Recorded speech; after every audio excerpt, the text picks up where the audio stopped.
Welcome to the Vault of Bioshock.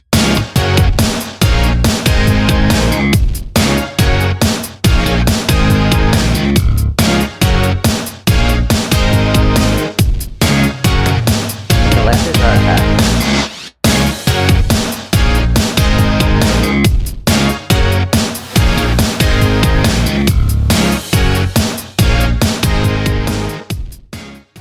Welcome to the Collector's Archive. I am the Vault Keeper, engaging human interface. Wasn't my expectation of No. what Transformers should be. It was obviously Michael Bay's version of it. I wanted to be more like what you'd read in the comics from years ago. I couldn't get on board with what's supposed to be huge giant robots, skipping around and dancing around and doing all twirls and things. I wanted a more, like Pacific Rim. Yes. Stamping on things and knocking stuff down and being generally hugely robotic. Yeah. That type of thing.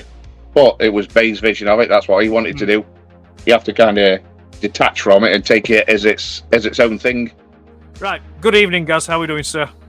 Good. Very well, thank you. Fantastic. Are you looking forward to this? Yeah, looking forward to a trip down memory lane. Yeah. You might have to jog me a bit. My recollection's not as good as it used to. So I'll maybe asking you to fill in some of the blanks. Yeah, I'm right there with you. Don't ask me. My memory's shot to hell. But do you want to take a minute then? Just quickly introduce yourself. Let us know who you are. Maybe tell us a bit about where you grew up and what your current collecting focus is. Yeah, my name's Gareth Sutton. GazMondo595 on the socials. Grew up in a quaint little village called Roadeath, outside Alsager, just on the border between Staffordshire and Cheshire, Stoke-on-Trent. Idyllic childhood, really. Loved it. It was born in the 70s and raised in the 80s, so it was perfect time for comic books, cartoons and toys. I don't think there's been a generation like it since.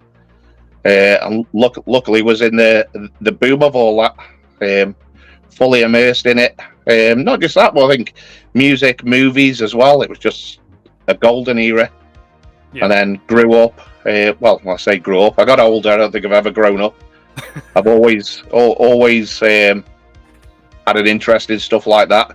Yeah. Whether it went from toys, comics has always been there, and then comics kind of changed so much from kind of not child comics or younger comics, but they don't want to word it wrong, more mature comics as you get older, like your Judge Dredd, and then Dark Horse did comics of movie lines, Aliens, Predator, Terminator, so the content of comics actually kind of grew with me as I got older, type of thing. Right. And movies as well, movies and TV. I was an only child, so I think I was raised by TV, all your 80s television and 80s movies. Yeah. Again, even today, love TV and movies.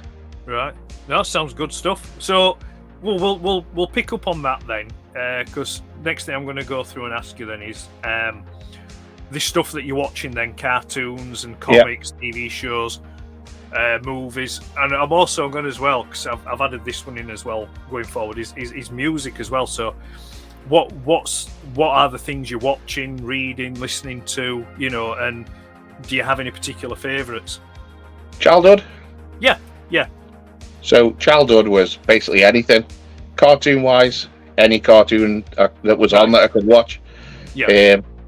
The obvious ones, He-Man was obviously a big thing, early 80s.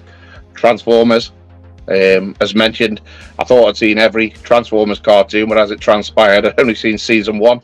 Right. So that was the extent of my knowledge. Mask, Thundercats, Dungeons and Dragons, Ulysses, and then your regular Tom and Jerry's, Rescue Rat, anything really, anything cartoon, DuckTales, I'd watch it all. I just love cartoons. TV wise, again, it was the 80s. You had Airwolf, A-Team, Knight Rider, Manimal, all the good stuff and the obscure stuff. It was just a brilliant time. Yeah, it was a brilliant time for television, brilliant time for cartoons. Right. Right. You And, mentioned Manual there. Do you remember that? Do you remember Auto Man? Yeah, Auto Man. Yeah. All that type of stuff. I was absolutely, I don't know, addicted to it. I remember my childhood memory. I remember it must have been a Saturday tea time, and I wanted to watch the A-Team, but my old dear had called for dinner, so I made her. I didn't make her. I obviously asked her, but she put the telly and took it on the end of the dining room, put it on the table, so I could eat my dinner and watch A-Team while it was on. Because there was no like recording boxes or videos with that on to set up. So yeah, like I didn't want to risk missing it, and I didn't want my tea to go cold. Yeah, it's golden and stuff like that.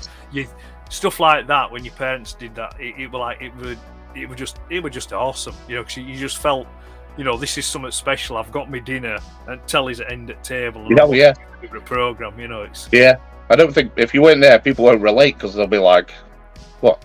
Telly at the end of the dining room table?" It was like, we only had one telly in the house in the living room. Yeah. It was like it was a big old unit of a television. Yeah. Like your signal wasn't the best back in the day, and your tuning wasn't the best. No. But I absolutely loved it.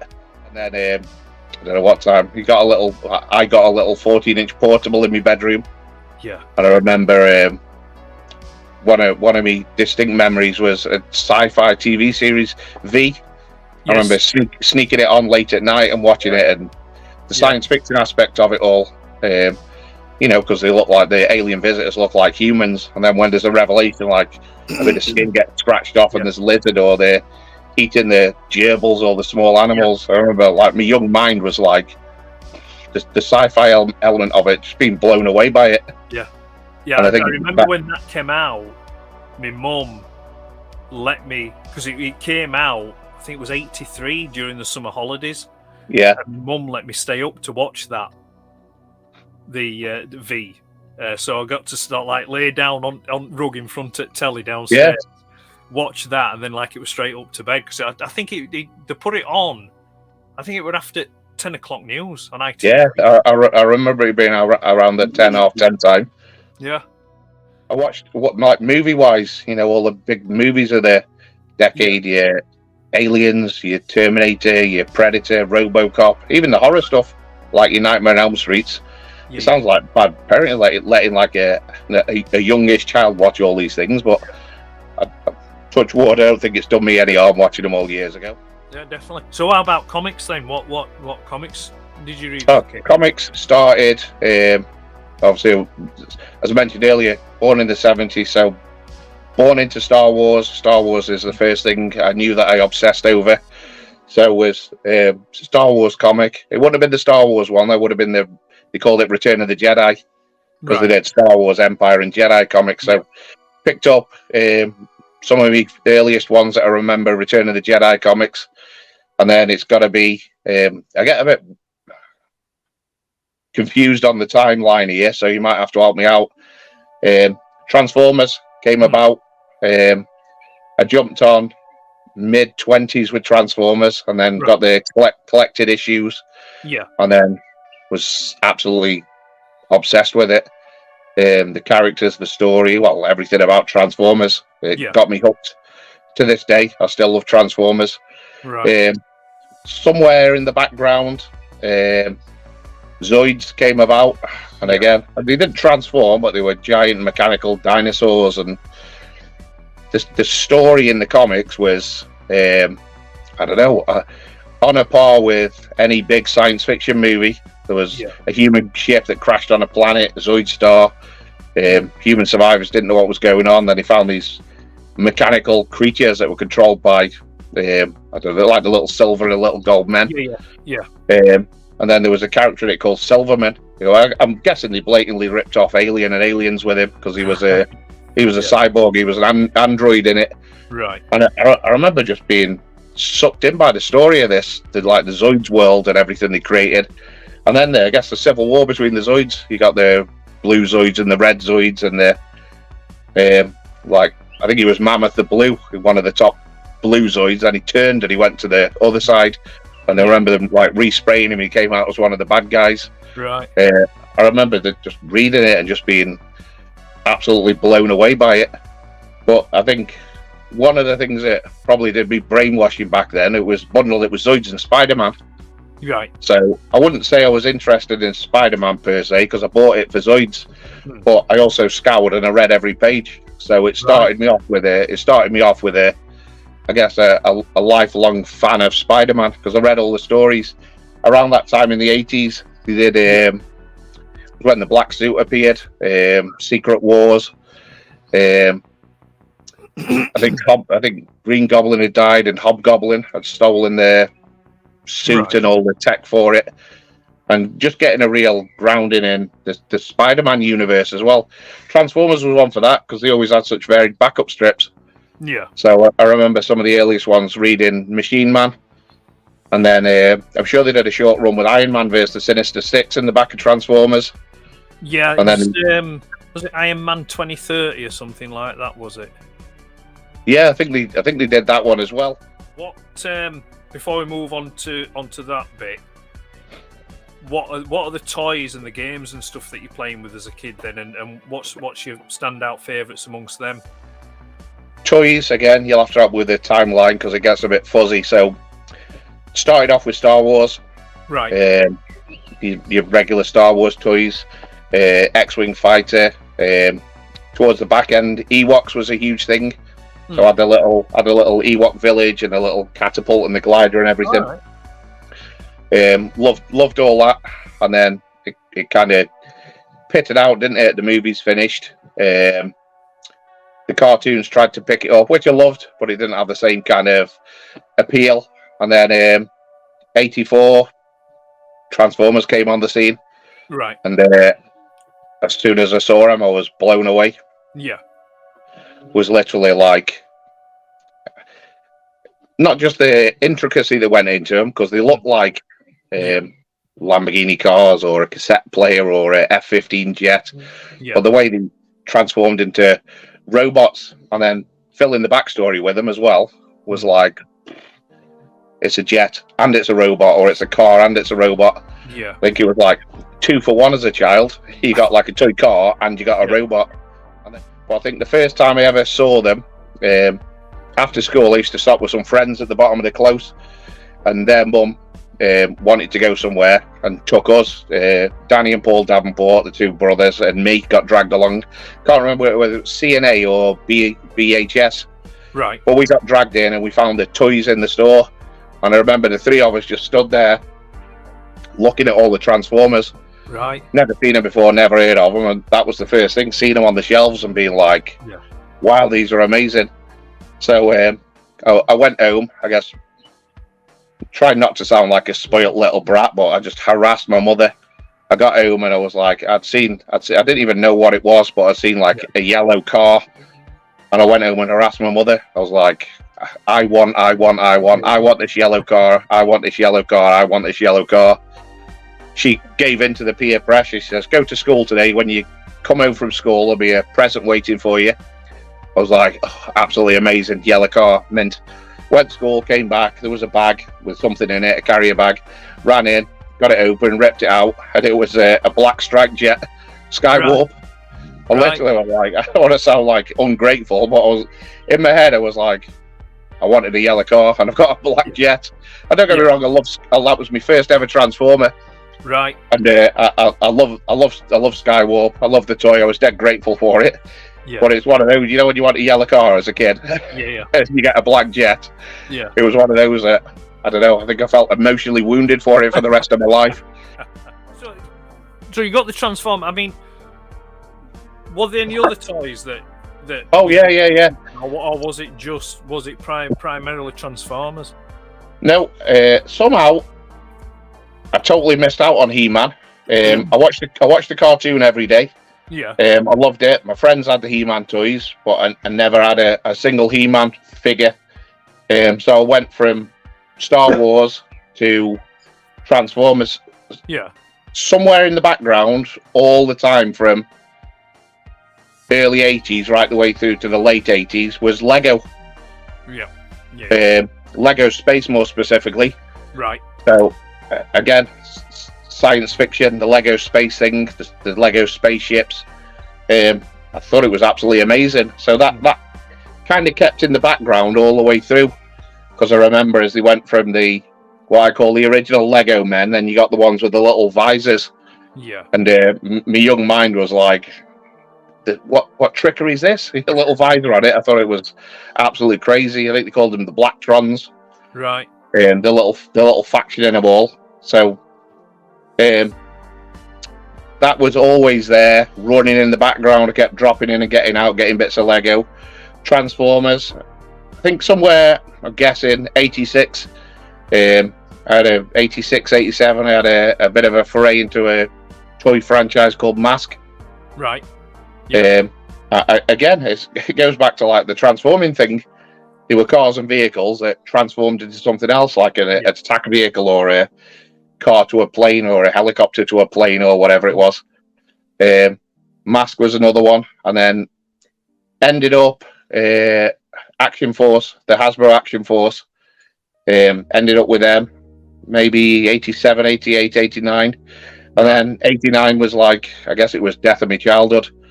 I was getting ready to go off to secondary school, and I think by then it was kind of like, if you still played with toys, you get beat up every day.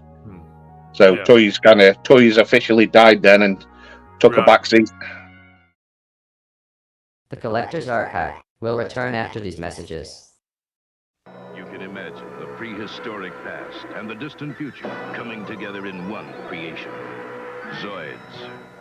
You can pretend that they're creatures from the age of dinosaurs, or that they're futuristic monster machines. Each Zoid requires assembly, and though their appearance is strange, you can wind them up and let them move freely about your home. Zoids. Each is sold separately. They're made by Tomy. The time has come for the Zoids. The giant Zerk is complete. Other Zoids are being assembled and primed with power. They must compete for survival, Zoid against Zoid. But whichever Zoid wins this time, there are others waiting.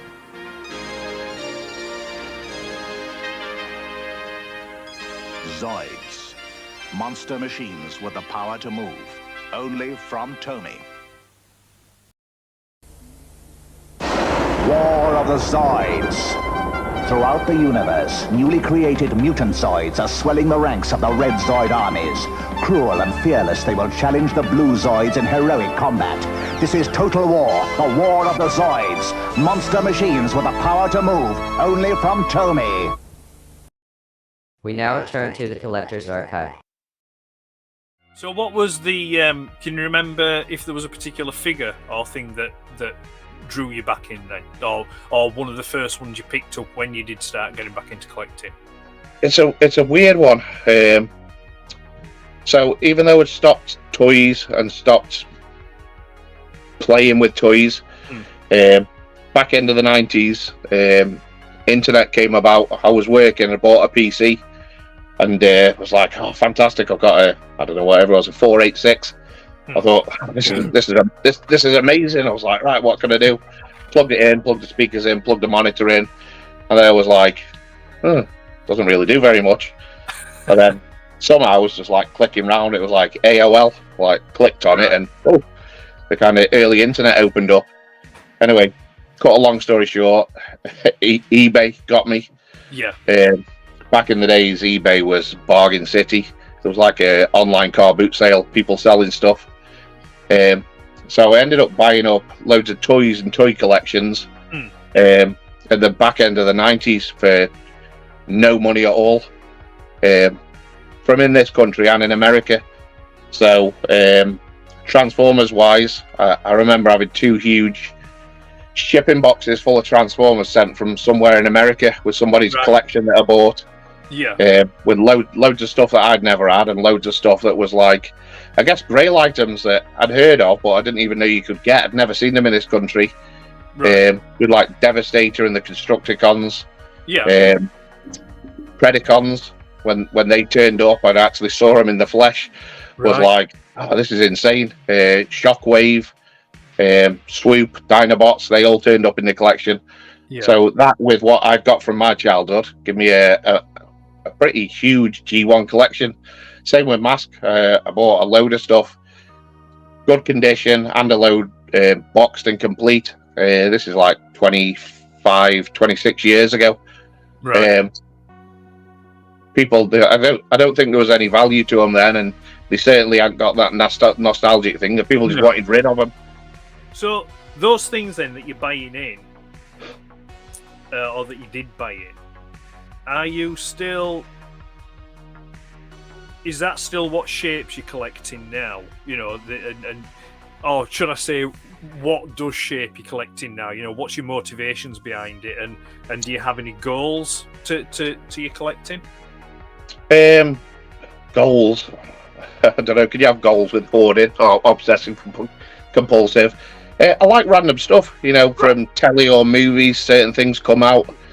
Recent years found NECA toys. I love the movie franchises that they did. Got the Terminator ones, got the Aliens ones. Again, it all goes back to childhood and things that you liked in your childhood. What shaped it in recent years, though, big time was Transformers. So for me, Transformers went dark for a good many years. Going into the 90s, I think it had dropped off. G2 came out. I was at secondary school then, so I saw the toys and they were just kind of repaints of the G1 ones. Yeah. Didn't appeal to me in the same way, apart from the Megatron one as a tank.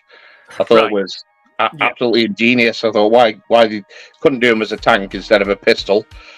The pistol's great and the gun was great for playing with, but for practicality, it'd be much better being a tank. You're more mobile, you can get around. You haven't got to wait for Starscream to come and pick you up. So I got the comics, but the actual toys kind of, I don't know, went through a dark time, I guess. I know Beast Wars came out. I watched the cartoon. Toys didn't appeal to me, and then I don't even know what year it was. Somewhere down the line, they did a, I guess, quite an obscure range called Alternators. Yeah, I remember Alternators. Don't know if you ever saw them, and they did Subaru Impreza, like the World Rally one. I think at the time it was Argos had like 3 of them in, and I saw them, and they reminded me so much of the G1 ones. The vehicles were like proper vehicles, and the way they were designed and transformed, they reminded me so much of the original ones. So I hopped on and started getting the alternators as much as I could. And then it kind of went quiet again, toy-wise. And then I think I was at a Comic Con or a memorabilia, and I saw a stall that was set up, and it had Masterpiece Transformers. All right. And literally, I was at the stall, and I was like, wow, the Masterpiece Transformers was exactly what you imagined Transformers were as a kid. And I saw them, and I saw the price, and I was like, that's a lot of money for a toy. I didn't think I'd ever own any. I thought they're really nice, didn't think I'd ever own any. And then one birthday, my wife got me Soundwave Masterpiece with the cassettes. Oh, yeah. And that just opened up the floodgates then. As soon as I got one, in my head, I was like, okay, I've got one. I'll just get the Hasbro Tomy Takara ones. I'll just stick with these, and as they come out, and then I got into collecting them. I got all those, and then I kept hearing about third party. I was like, third party? What's third party? So I knew the official ones, and I'd obviously been on and Googled them, see which ones they were, and then I started seeing and hearing more about third party manufacturers and third party bots, and then jumped on that. After that came, I guess, getting back into retro toys, vintage toys, childhood toys. So Transformers, I was lucky. I'm not going to say I've got everything, far from it, but I've got a good collection of original G1s. My first motivation was Action Force G.I. Joe. I thought I'll just get the figures that I never had. They weren't too much. I thought I'll just get the figures. Started getting the figures, and then it was like vehicles and play sets that I never had as a kid. There were some awesome ones. They did one called the Killer Whale, which was a big hovercraft, and they did a jet called Sky Striker, which was an F-14. Never had them as a kid, always loved them. Was like, well, I'll just get them, and then that went to, I don't know, just getting all vintage Action Force and GI Joe, and then going back in time even further to early 80s, the Palitoy ones, Right. the Action Force ones. Robo Skull. The villains, really, not so much the Z Force and the Action Force ones, but the bad guy characters. So, out of your collection, then, as it is at the moment, do you have a favourite piece or a few favourite pieces? You know, is there a favourite you've got at the moment out of your collection? There's a bunch on different ones. Obviously, the Masterpiece Soundwave that got me into it.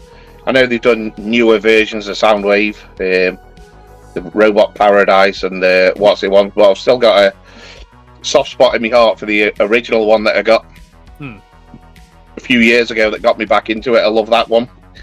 A really cheap and cheerful one, G1 Optimus Prime. I told you my childhood one. Well, played with that much, it fell bits, the legs fell off it, I had to blue tack them together and kind of balance it together. But randomly, I just thought I'd buy a knockoff version off eBay or AliExpress. Right. I think it was like 25 quid for a KO version, and it turned up, and it was, to me, it's exactly the same as the one I had as a kid. The box, the markings, the instructions, the toy inside. You know, you're talking cost-wise, it's virtually nothing, but it's amazing. There's so much nostalgia with the original one from your childhood. I think that I absolutely loved it. Zoids we talked about. I only had a couple of the little Zoids when I was younger, so in recent years bought some of the bigger character figures. I love them. The design that's gone into it, the articulation and everything. My only trouble is, I remember as a kid, you're like putting everything together. As an adult, I'm handling them with kid gloves, like walking on eggshells. I'm literally like trying to put them together and press all the studs in. I'm like, oh, please don't break. Please don't break. I'm thinking it as a kid, I'd build it and rip it to pieces and strip it down and rebuild it without a second thought. As an adult, it's like trying to disarm a bomb. I'm literally putting stuff, I'm holding stuff and hoping it isn't going to disintegrate in my hand. Like sweat's coming off and I'm like, oh my God. I completely get what you mean. So have you, is there anything new in your collection at the moment then? Is there out on your radar? Have you any current orders in or pre-orders? I'm hoping I don't go down the rabbit hole, but there's a company or a manufacturer called Joy Toy. Right. I don't know if you ever heard of them. You know Warhammer. Yeah, I know Warhammer. Yeah. So Warhammer 40k, Joy Toy. I got told about it. Joy Toy. I thought it sounded like a sex toy. I thought it was getting wound up. I thought somebody's taking the piss. And when I went on and had a look, they do the most. I don't know whether they call them toys or collectible figures. Right. They do the most amazing toys or collectible figures of Warhammer 40k figures and characters. So I don't know what scales, I don't know if you can see, maybe about 6-inch scale, 6 inches articulation on them, and they're like a lot of the modern toys. They come with different heads, different weapons, different hands and accessories, pose abilities. And I started getting a few Ultramarine characters for that, and then I keep looking at them, and they do some of the vehicles, they do some of the dreadnoughts, and I'm kind of like, they're quite expensive as well. I'm like, I really don't want to start getting an Ultramarine army, an army of Space Marines. I'll just try and limit it to a few key characters. Right. But yeah, them Masterpiece ones, it's just watching for what comes out. Right. As the new releases come out. I know Fantoys have absolutely peppered us recently with a load of different ones, so I'm still kind of catching up with their latest ones. I've given up on pre-ordering. I wait till I see them knocking around secondhand on the groups and things like that when people are fed up with them or they got them.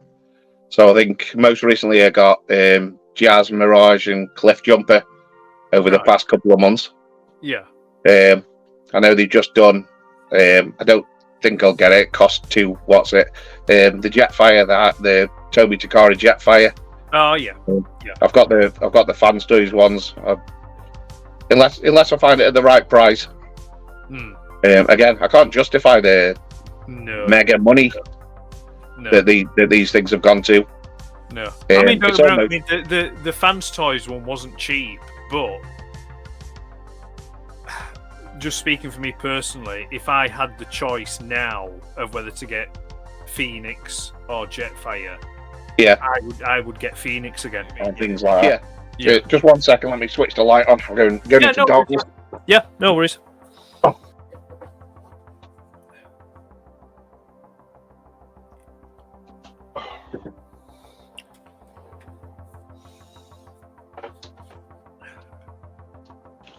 Is that any better?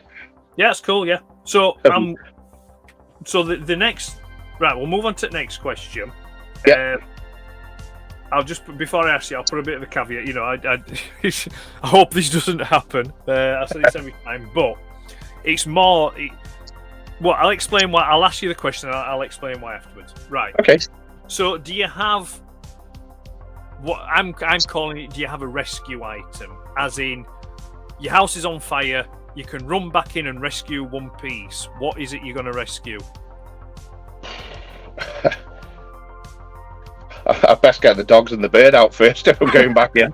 Right, they're safe. They're safe. I feel like Jim Bowen now. They're safe. Ladies and gentlemen, will you welcome your host for the evening, Jim Bowen.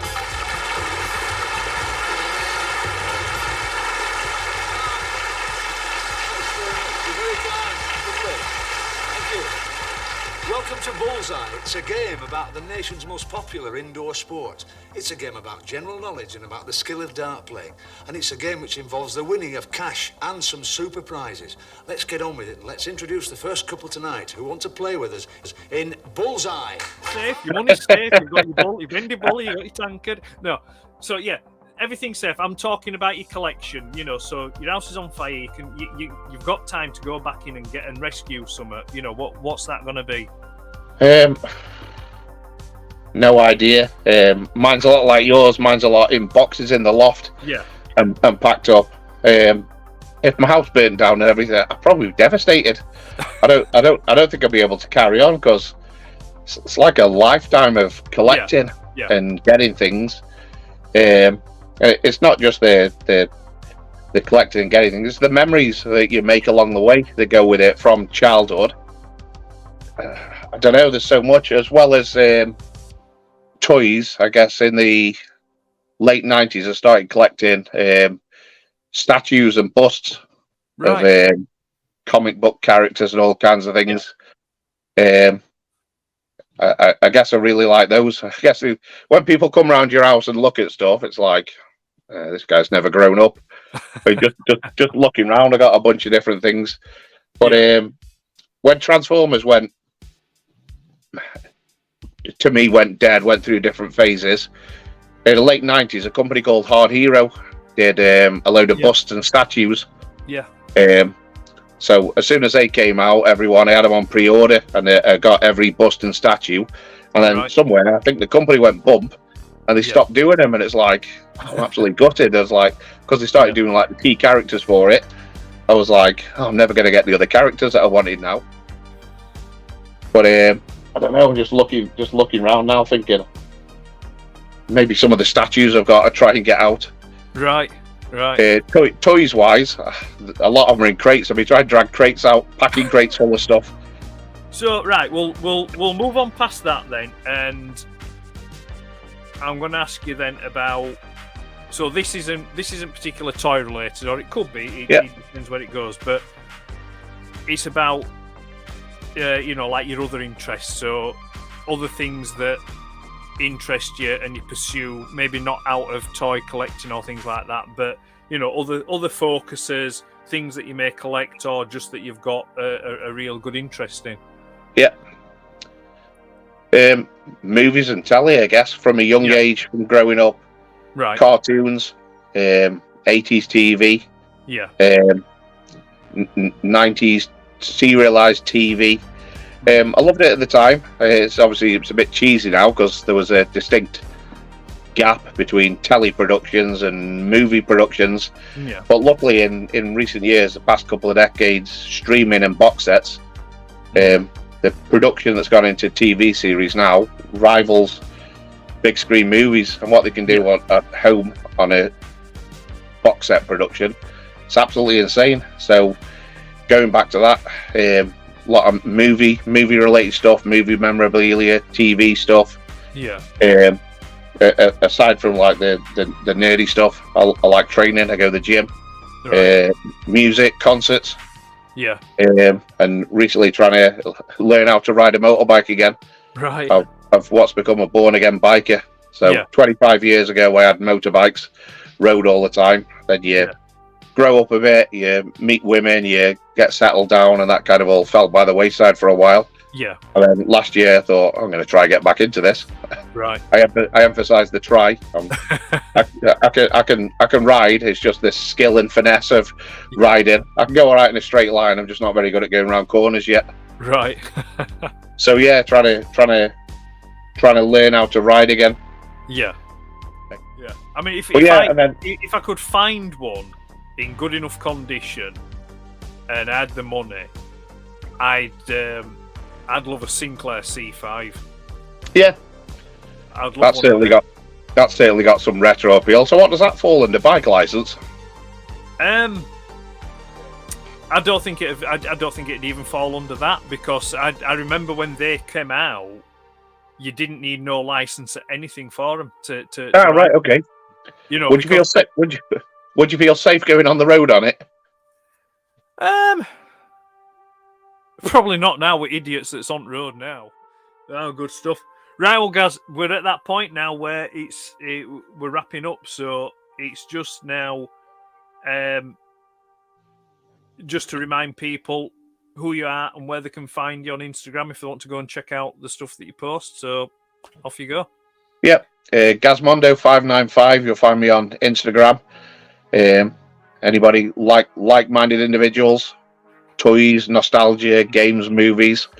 Just give us a shout or message me. Always interested to meet new people and share experiences with people, and obviously learn a lot. There's so much more about this stuff because I do remember my side of childhood. I've also got a bit of a secret ambition to learn how to do photographs and videos. Right. At some point, start doing more professional looking photos and videos, cataloguing all my stuff. But if you get chatting to anyone who knows how to do that, let me know. Yeah, definitely. I come to you for advice on doing a lot of things when I see your posts and your pictures. Yeah, I'm just winging it. Trust me. Hey, I'm winging it. you're doing a good job with it. Keep it up. I love seeing all the posts. It's I appreciate trip that. down memory lane. So yeah, so I'll just say thanks a lot, then, Gaz. Appreciate you talking to me, and I'll catch you again soon sometime.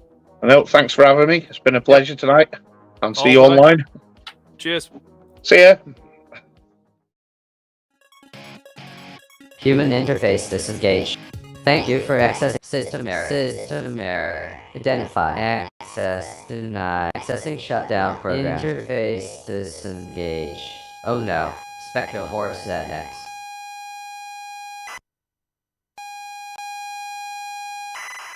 Because I occasionally go out on my push bike, which feels immensely dangerous, and trying to learn how to ride motorbikes again, which is a different type of danger. People don't see you.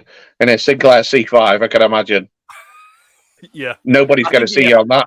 Yeah, I think it'd more be just sort of like an up and down avenue on kind of thing, and just for the fact of, the retro nostalgia of having one. I mean, I can remember when they came out, and I can remember sort of like asking for one, or saying, "Oh, could I have one of them for Christmas?" And I remember saying, because I think at the time, what would it have been, 85, was it? 85 came out.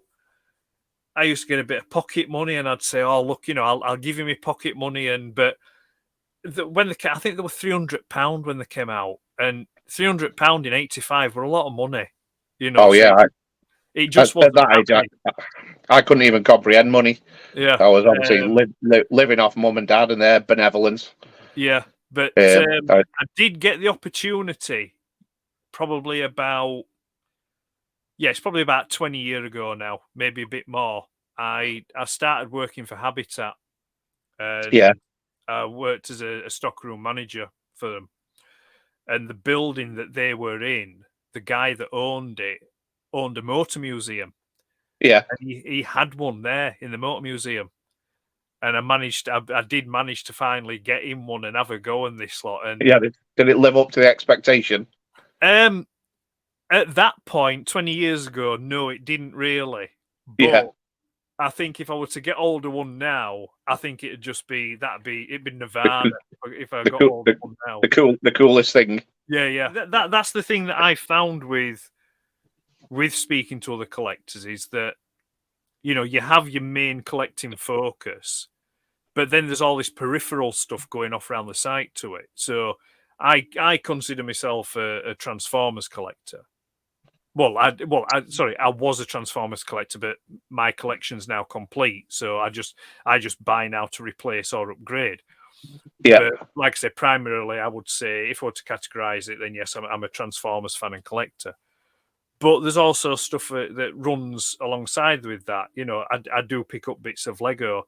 I pick up the odd Star Wars Black Series figures. Oh, guilty on both of them fronts. Yeah, I have had some GI Joe classified stuff, but then I've moved them on again. I've got bits of Zoids. I would say at the moment, though, my biggest thing, which is probably as big as the Transformer thing, is the Sinclair Spectrum. Yeah.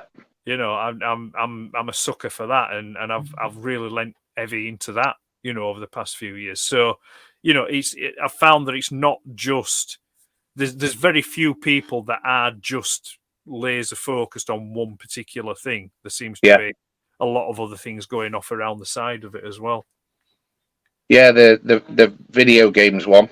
So as a kid, we never had any video games consoles. My old man had his own business. He was a truck driver, so we had a Commodore Amiga. Well, we didn't have a Commodore Amiga. He had a Commodore Amiga, an A500. I think he had something called Stage Sterling on it to do his accounts for his business. All right, yeah. So obviously, when he was out working, I had a X Copy 3 and blank discs.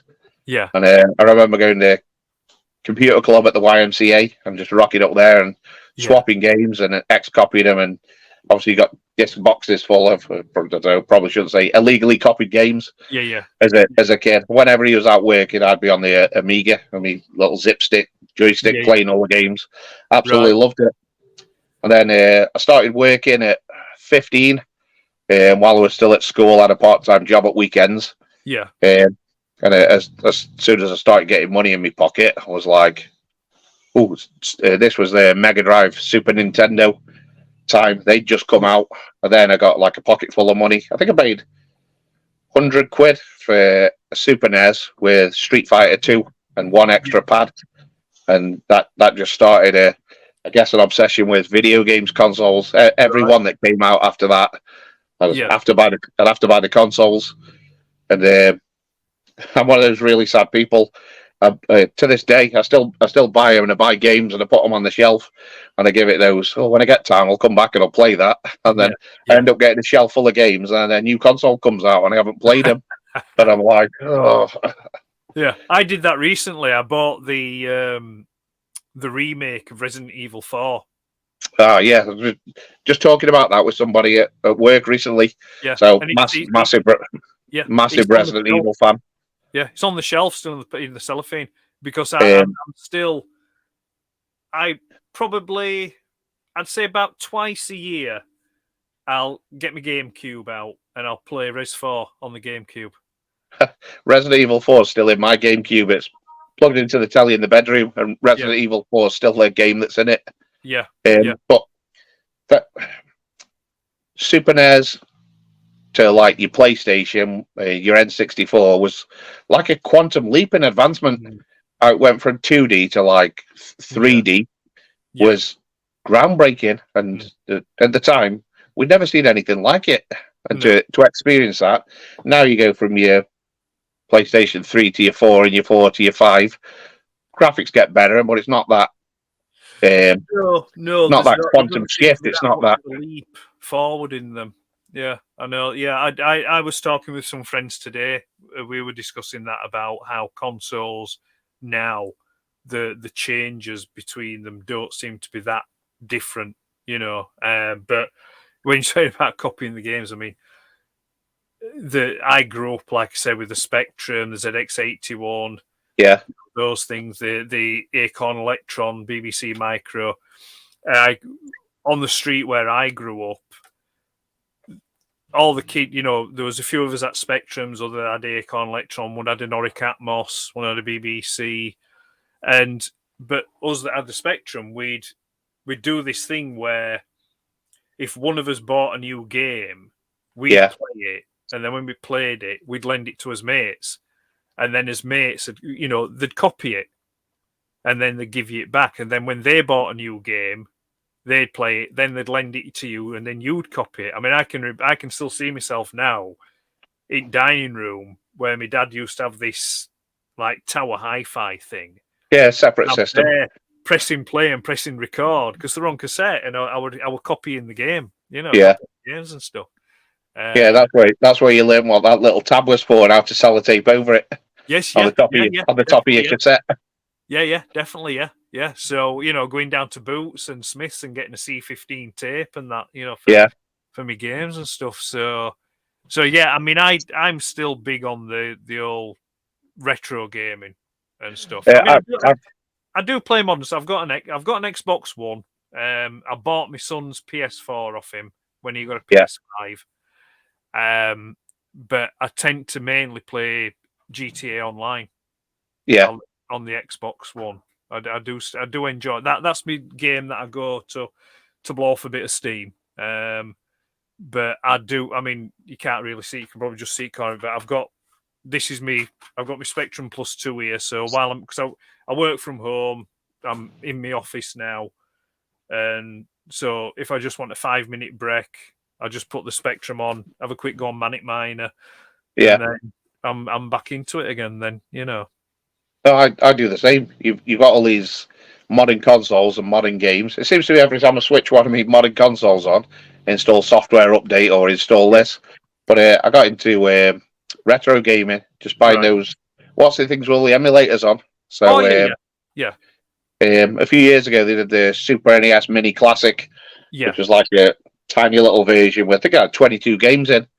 But you can get it hacked and buy a stick with thousands of games on. Yeah. Just plug it in and run all the emulators through there.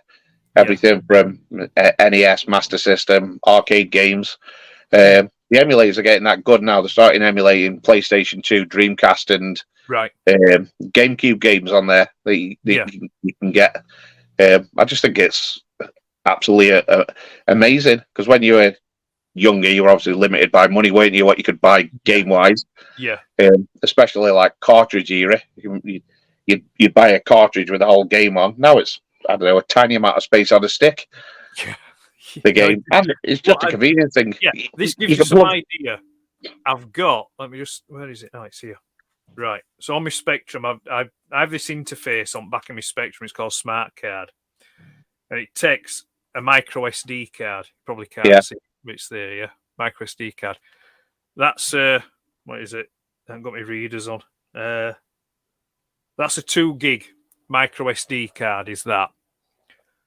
And it's got, I think at last count, it had something like just short of 1,000 Spectrum games on it. Yeah, it's crazy, isn't it? You know, when you think what you had as a kid. Yeah, and it's nowhere near. It hasn't even filled up a gig yet.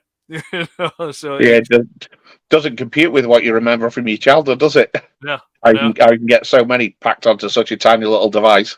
Yeah. But again, the retro gaming one, it's just quick, it's fun, it's easy, isn't it? You haven't got to, you just put it on. And the thing I found though, you play games when you're younger, you go back to them decades later, you think to yourself, well, I'm so much older now and smarter and wiser, I understand physics, understand that, so I'm going to be so much better at these games. And you stick them on and you crap, you die. And then you're like, well, that's not supposed to happen. You have another go, you die again. Yeah. And then you're like, well, I'll give up on this. I'll put something else on. Your attention span isn't there, is it? Yeah. When you're young, I know what you mean.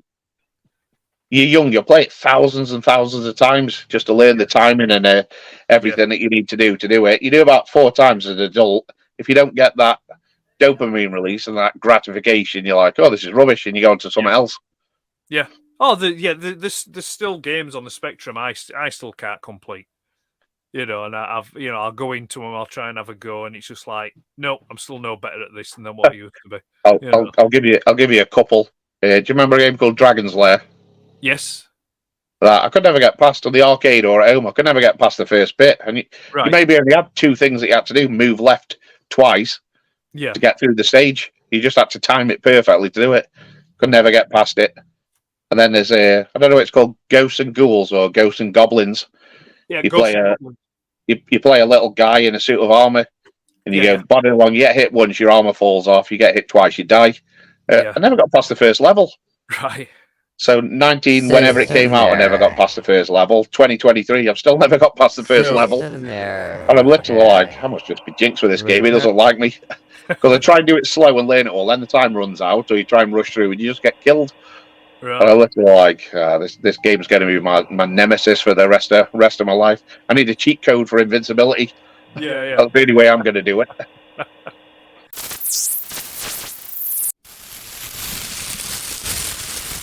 System error repair. Returning to the collector's archive.